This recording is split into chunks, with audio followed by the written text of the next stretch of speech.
Hi guys, welcome to the Not Wonder Woman podcast. This is episode 17. Now this is how to change career.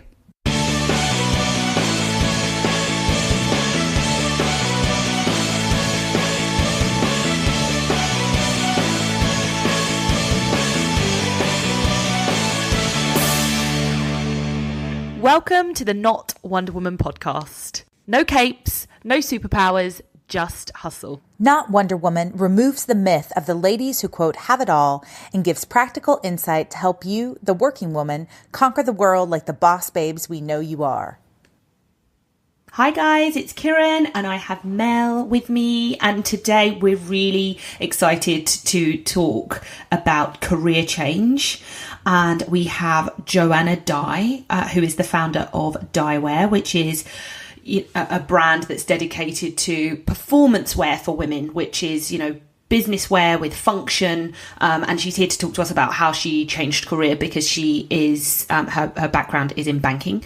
And I think that lots of people nowadays are either thinking about or have gone through a career change. Are you one of those people, Mel? I got to think we both are, right? Yes. I mean, we're both lawyers by trade, Yes. and then we kind of do say slash blogger, whatever that means. Yeah. Yeah. I'm coming to terms with the slash whatever. That's quite an American thing, isn't it? To be a something slash something slash something. Is it? I think so. I mean, I think it's certainly entrepreneurial in many ways. And everybody, if they're honest with themselves, is a slash something. Mm-hmm. Everybody does. Yeah. Everybody does a lot of things, Lots of hats. Every working woman wears lots of hats. But, it is a big shift, certainly, if you were to say, hey, I was a lawyer for a while and then I'm going to totally switch and I'm going to go make clothes or go be in media or be whatever you're going to be. I just think those are huge changes, life changes to make. Mm-hmm. And the process is a daunting one. So there's people, though, that think, hey, I got in the wrong thing for me and it's not where I want to stay, but I'm 10 years in. How do I switch? Mm-hmm. Yeah, and I think sometimes it's asking yourself the question and then admitting to yourself that actually I know I embarked on this journey and spent a lot of time, effort and money acquiring these skills, but it is okay for me to change my mind, because you're not the same person. If you've been in an industry for 10 years or 20 years, you're not the same person when you first embarked on that journey. So it's totally okay to say, actually, this isn't what I want to do anymore. You're not giving up on your career. You've just changed your mind. You want to do something else. And those skills are infinitely transferable. Absolutely. That's the thing. It's not like you wasted your time. No. I would hate for people to think that the prior career was a waste of time, because there's so many things as a lawyer that have been applicable to me, for example, as a blogger. And you too, right? Yes. We do contracts every day for this stuff and working with brands and people. And and so, that's a skill set I bring to the table that I don't have to worry about. Yeah. Wherein other bloggers may not feel that confident in that. And so for me, that's not the process part of being a blogger that's hardest for me. And so I think that'll be true for anybody who switches careers. They're going to understand another industry better than their counterparts because they've experienced it. So I just think you leverage it. Don't view it as a waste. You view it as something you can leverage. Hi guys, it's Cyran, and today I am talking to Joanna Dai of Dai, which is a company that I've loved and followed on Instagram for quite some time. They do great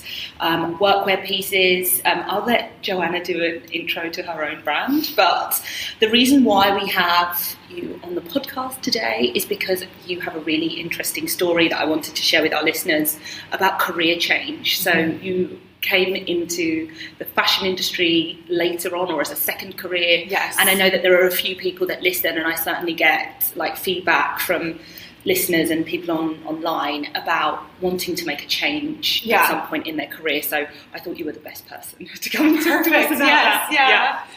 Well, thank you so much for having me, Cyran. It's so lovely to see you again. Likewise. The career change came at a point when I did turn 30, and looking forward. So I spent 8 years in investment banking at one of the large tier 1 firms. Yeah. And I was craving something more consumer related, more entrepreneurial and creative.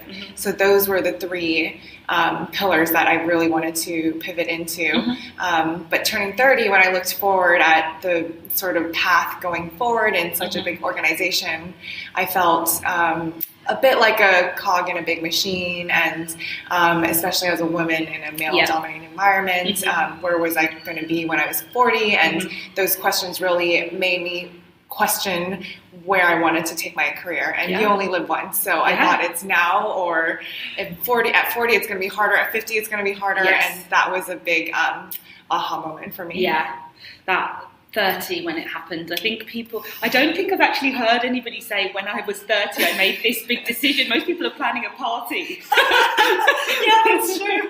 That is, I mean, I think like for women 30s, like the age when, you know, you certainly see that divide of like what life was like in your 20s and then what life is like in your 30s. Yeah. It's really interesting that you talk about big corporate, because Marty and I have both come from big corporates, certainly in big law firms or in-house, and it's very different. It's you do feel like a small cog in a big wheel. Yeah. And if you want to sort of roll your sleeves up and get more involved or have more, I think maybe more, it's not work-life balance, it's make more of an impact. Yes, exactly. Impact. Yeah. That's something that's exact word that I felt like I wasn't having the impact I wanted to. At 30 and going forward, I questioned, will I ever get to the point where I'm maybe this big managing director and running a large team, or will it just be really hard work and that may not come to fruition, or how long will that take? And then I went back to you only live once, so how, you know, make my own path. Yeah, that must have been quite scary. Yes, it was. How did you talk yourself through that? I was afforded the luxury of a little bit of time to figure out what I wanted to do. And within that time, I really got to take a career break. And I think those are important through anyone's career, whether it's a sabbatical or a gardening leave or just taking the time to figure it out. For me, I went off and did creative things. So I started doing watercolors. I traveled a bit, and when I came back, I enrolled in London College of Fashion.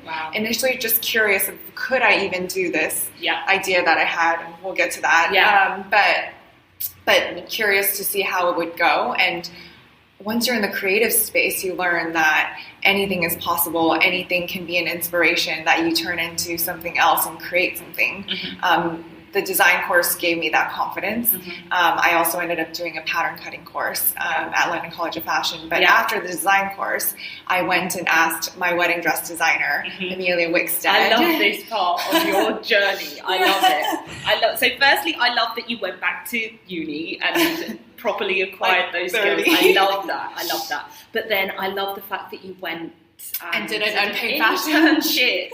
Yes. I mean, I speak to people that have maybe just graduated who don't want to work unpaid, and I get it. I do get it. Like London or living generally is expensive. Yes. But I do think that there is so much value in just not even just going to get the experience, but just acknowledging that you are at the beginning. Yes. Yeah, exactly. Like carrying down boxes, like building rails, putting them back, doing all the running out to get, I don't know, batteries or like a little checkout machine for an event they were having. It was all the little fun things. But in between all of that, I really got to see the inside from a fashion perspective and how a beautiful luxury brand operates from a schedule perspective, from wholesale, retail, production, development, the whole 9 yards, and was able to add value.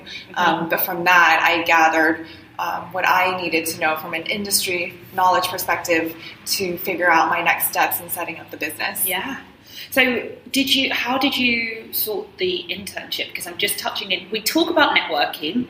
So Amelia designed your wedding dress. Yes. Did you keep in touch with her, or did you just go back to her on the off chance? How did you? So we went through the wedding dress process together, and she and I had several fittings and to the final stage of the dress. Yeah. I also, during that period, kept close to some of her store stylists and just had a bit of a network there. So at the time when I thought of the internship idea, I thought I will first ask Amelia, because that's the only designer I know. Yeah. And if that didn't work out and they didn't need an intern, then I would just ask the streets, like anyone. And it turned out, and sort of reconnecting with Amelia and with her, one of her stylists, who sort of put my CV in as well to make sure it was within the organization.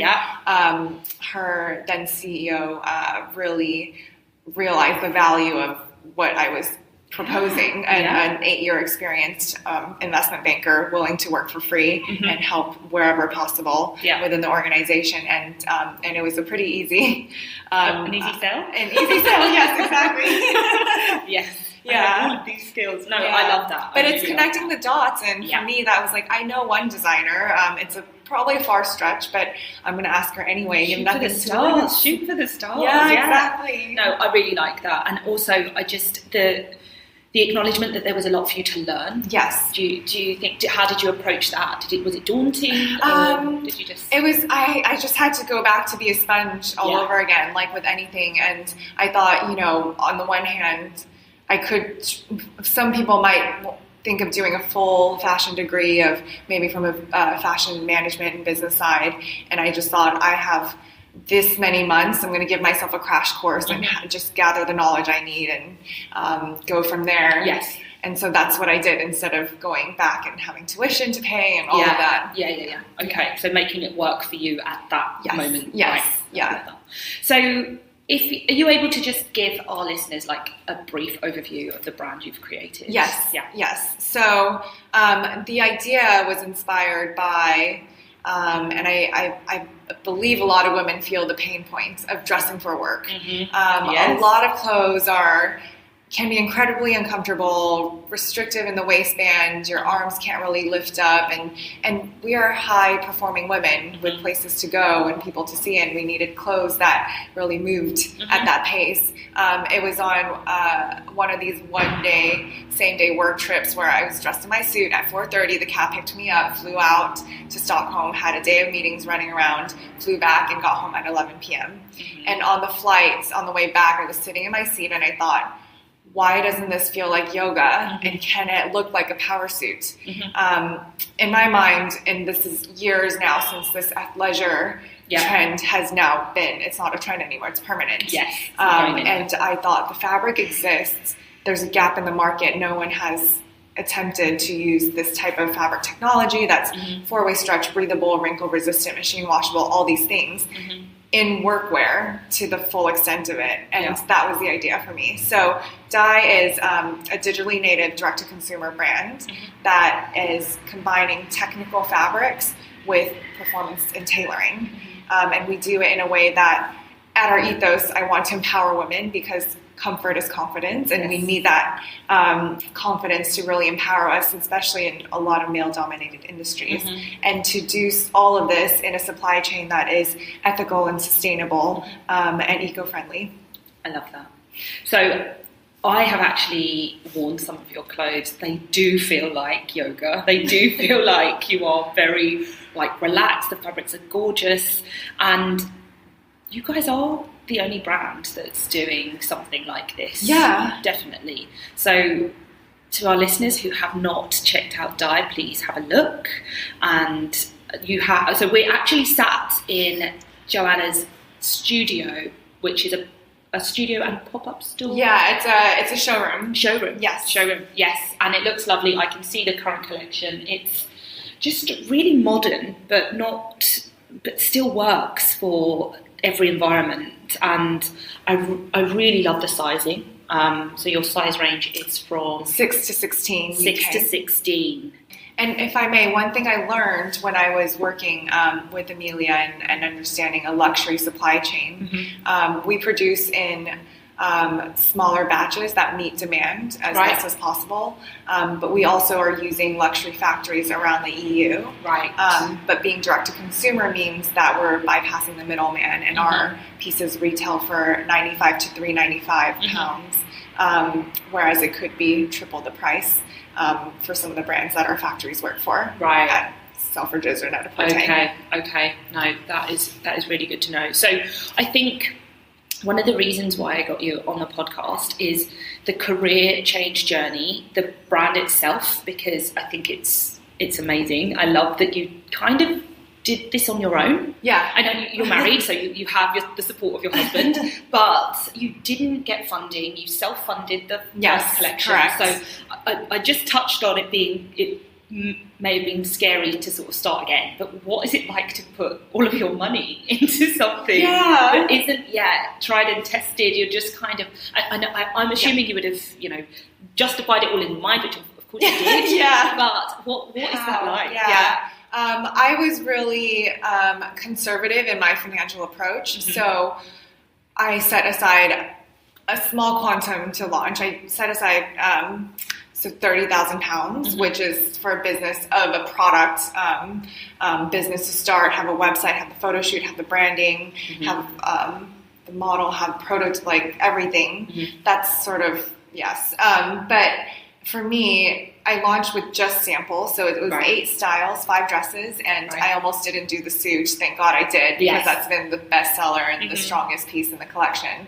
And when I didn't make production immediately. Right. I did trunk shows initially with my network in 1 Degree within London and New York, and I thought, if no one's willing to pre-order, I don't have a viable idea in the market. Right. And that was a test. That was a test, and with people pre-ordering, that is paying up front to be able to fund part of the production and the raw materials in the first instance. Okay. It was very fortuitous that through people coming to these trunk shows, word got to initially a columnist at the Times. And she published an article saying, "I've found the perfect trousers."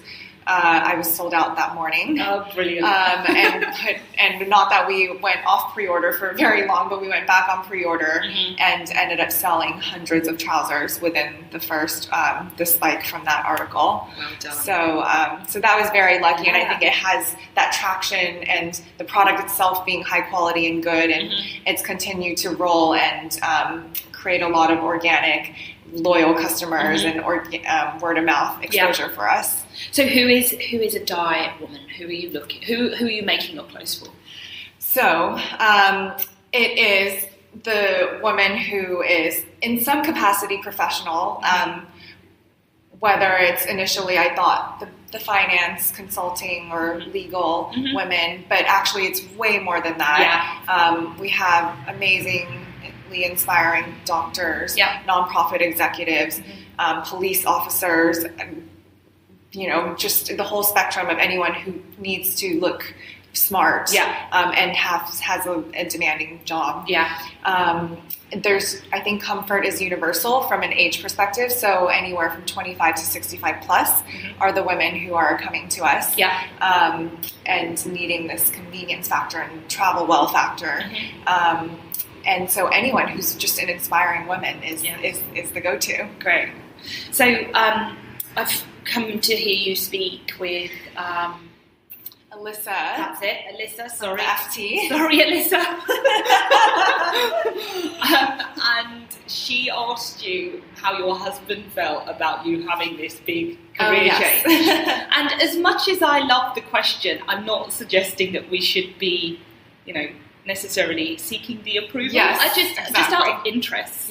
Because I've done the same. I've just made a leap from being an employed person to a freelance person, and it's a conversation that you have to have. So what was his what did he have to say? So he's very sort of black and white, risk sort of conservative on that sense. So I think this was quite a big change and a big risk for us as a family. And he doesn't have very much interest in fashion at all. Right. When I was going through the entire months of setting up and creating everything before launch, he did not give me feedback at all. Okay. So he opened the launch email just like everyone else. I love that. On the couch. You can find out via email. And I'm like, we live together. But yes, he was on the couch. He got up from his mobile phone. He said, website looks good. The chances are that you will fail. Oh, man. Which is a statistically true fact. I mean, he's giving you the fact. But I'm like, thanks, love. Thanks, babe. Yeah, thanks, babe. So supportive. Yes. And I think that's still, to this day, one of the funniest things I think in the experience. But it definitely holds me accountable to, or if I want that voice of reason, or here's the truth, is this too risky? Yes. There's the mirror right back at me, and I think that is a good balance. That is a good balance. You need somebody who's not just you need the person who's going to tell you as it is, the realist. Yes. Because when you're starting something new, you can get kind of in your head carried away and do the blue sky thinking, which you need, but then you do need the person to keep you quite grounded and go, oh, these things may crop up and be challenges. Yeah. No, I do really like that. I love that. I just wanted to pick your brains as to any advice you would give to women who are thinking of a career change. I think we're in a very entrepreneurial time. Yes. There's lots of information about, be your own boss, start out on your own. And it's not necessarily a journey for everybody, but for some people it really is. Yeah. What advice would you give to women who are thinking of having a career change? Yeah. I think the number one most important thing, if you're having thoughts about a career change, is the passion. Yeah. The passion for why you're going to do what you're going to do, the idea that you have that you're going to pursue, because it's a roller coaster. There will be ups and downs, and it's actually much harder than most people think. And I think the naivety also helps in that very first instance. Yes, for sure. Yeah. But in those ups and downs, and especially in the downs, it's that passion, that persistency, that drive that's going to push you through, because no one else will have that except you. Yeah. People say, remember your why. Yes, exactly. Remember why you started, remember why, because actually when you just think, oh, I can't do this anymore, I don't want to do this anymore, you need to remember the passion. Yes. And number two, I think, is networking. It's just about, it's not about what you know, it's about who you know. Oh, I'm so glad you leveraging that. Yeah. I'm so glad you said that. Yeah. No, I mean, that's really, we did a whole podcast about networking. Yeah. And I go and speak to students that are coming through, and I say, listen to that podcast, because at the beginning, when you're starting out, you're doing the academic or you're learning, just know how to network properly, so that you have people that you could call on if you need, yes, exactly. an internship. Yes, exactly. Yes, we're always looking for interns. Yes. But yeah, and it's doing it in a savvy way, and really being able to connect the dots and understand when you feel like in your gut there's a potential opportunity here with this person, and doing it in a really nice, elegant way with them. And authentically. Yes, exactly. That's been really important, that you don't just go around just collecting contacts. Yes. You actually think, what can I do for this person? Yes. What could they potentially, even if there isn't anything at the time you could maybe do, but I think doing it like that, they'll remember you. Yes, exactly. But yeah, I think in terms of being an inspiring woman, I really find you very inspiring after hearing your story, and how you dedicated your career to banking, and that didn't actually stop you from saying, actually I want to do something else. Yeah, thank you. No, you're welcome. How long did that conversation, how long were you thinking like that? I think it was leading up to the entire year, not with a substantial idea or like I'm going to jump ship now, but there was this desire within me to do something more consumer related and more relatable and creative. And I think it probably has also to do with the era of Instagram and seeing what's out there and people being able to achieve in a much democratized, flatter platform. Like anyone can express themselves and add value and create something. And I felt like, I guess, FOMO. I was missing out on that if I didn't try and do it now. But then at the certain point where I decided to leave, it was the month of my birthday. Oh, wow, you at the literally same left time, on your birthday. Happy birthday, bye. Thank you.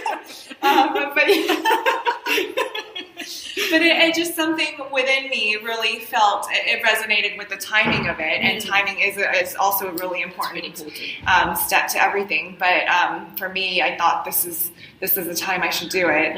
If I wait, I don't know when the opportunity would be, and then I will always wonder what's on the other side. And that's the thing for aspiring entrepreneurs is if you're really thinking and it's keeping you up at night and you're really dreaming about what it's like to take that step, that's a really big sign to go for it. Yeah, no, I couldn't agree more. Yeah.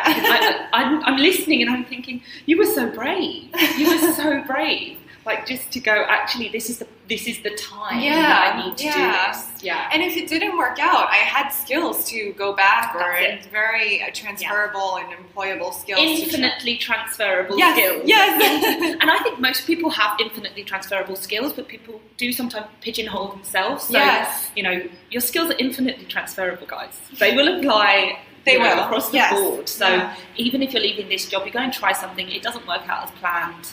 You can always come back. You can always go back. But there's no need for you to go back because Dai is doing incredibly well, isn't it? It's very exciting. Yeah. It's been such a fulfilling journey, and I think the path for the company and the brand is only this is just the beginning. So I'm really excited for what's to come, the new expansion of the range, the collections and things that we want to do, the women that we want to resonate with.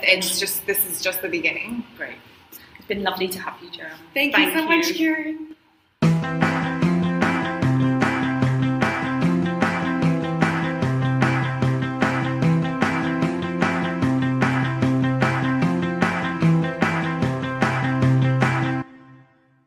This episode is generously sponsored by Blonde Biscotti Coffee and Biscotti Bar in the heart of Houston, Texas. They are proud to serve third wave coffee and soft baked biscotti. BlondeBiscotti.com. Thank you again for listening to today's episode. Don't forget to click the subscribe button on iTunes so you never miss a show. And we want to hear from you, so please feel free to send us your questions and comments to notwonderwomanpodcast@gmail.com, or you can find us at our website, notwonderwoman.com.